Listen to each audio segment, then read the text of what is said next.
మనతో పాటు క్వాంటమ్ యూనివర్సిటీలో చదువుతున్న మన తెలుగు అబ్బాయి ఉన్నాడండి. ఈ అబ్బాయి కాదు, చాలా మంది తెలుగు అబ్బాయిలు ఉన్నారు. సో ఇక్కడ ఫెసిలిటీస్ ఎలా ఉన్నాయి, వాళ్ళు ఎలా కంఫర్టబుల్గా ఉన్నారు, అవన్నీ మాట్లాడుకుందాం. హాయ్ భరత్. హాయ్. హలో. ఎక్కడి నుంచి? గుంటూరు నుంచి. బేసిక్గా మనం చదువుకోవాలంటే సరౌండింగ్స్ చాలా, ఎన్విరాన్మెంట్ చాలా బాగుండాలి, కంఫర్టబుల్గా ఉండాలి. నాకు తెలిసి మీకు ఇక్కడ అన్ని ఫెసిలిటీస్ ఉన్నాయి, కంఫర్టబుల్ ఉన్నాయని అనుకుంటున్నా. సో నువ్వు కాకుండా నీతో పాటు మన తెలుగు వాళ్ళు వచ్చి యూనివర్సిటీలో చదువుకోవాలి అని అంటే నువ్వు ఏం సజెస్ట్ చేస్తావు? నార్మల్గా ప్లేసెస్ అవన్నీ ఎక్స్ప్లోర్ ఎలా చేయాలి అంటే మంచిగా నీట్గా నార్త్ సైడ్ సజెస్ట్ చేయడానికి, నేచర్ పీస్ఫుల్గా ఉండడానికి. ఓకే. సో స్టడీస్ ఎలా ఉన్నాయి? స్టడీస్ అయితే ఎక్సలెంట్గా ఉంటాయి. ఓకే. అండ్ స్పోర్ట్స్ పరంగా? స్పోర్ట్స్ అన్నీ ఓకే, బాగానే ఉంటాయి. ఓకే. అండ్ ఫుడ్ అదంతా?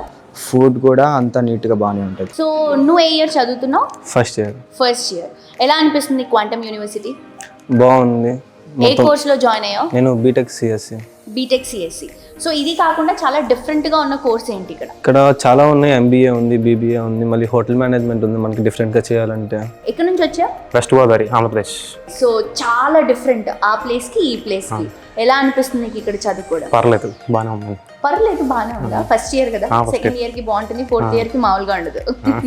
సో ఫెసిలిటీస్ ఎలా ఉన్నాయి? ఫెసిలిటీస్ అయితే అన్ని బాగానే ఉన్నాయి. హోమ్ ఫీల్ వచ్చి ఇలా అన్ని ఎక్విప్మెంట్ అంతా బాగానే ఉంది. It's good. మీరు ఇక్కడ జిమ్ కూడా చేస్తున్నారంట కదా? అవును. ఎంతమంది వెళ్తారు జిమ్కి? Nearly 20-25 members. హాస్టల్లోనే జిమ్ ఉంటుంది. సో హాస్టల్ ఫెసిలిటీస్ ఎలా ఉన్నాయి ఇక్కడ? అంతా బాగానే ఉంది. వాటర్ సప్లై కానీ, ఎలక్ట్రిసిటీ కానీ అంతా గుడ్. ఫుడ్ కూడా బాగానే ఉంటుంది. హలో రామ్. హాయ్. ఏ కోర్స్ తీసుకుంటున్నావు? CSE AIML first year. So facilities ఎలా ఉన్నాయి నీకు? కంఫర్ట్గా ఉన్నాయి? కంఫర్టబుల్గానే ఉంటాయి. ఓకే. సో నీకు బాగా నచ్చినటువంటి కోర్స్ ఏంటి ఇక్కడ? ఏఎంఎల్ఏ మ్యామ్. ఇప్పుడు నువ్వు తీసుకున్న కోర్స్ నీకు బాగా నచ్చింది. సో స్పోర్ట్స్ ఎలా ఉంటాయి ఇక్కడ? స్పోర్ట్స్ పరంగా అయితే సూపర్గానే ఉంటాయి. ఓకే. ఫుడ్, హాస్టల్, ఇవన్నీ ఫెసిలిటీస్ ఎలా ఉన్నాయి? అన్ని కంఫర్టబుల్గానే బాగానే ఉన్నాయి.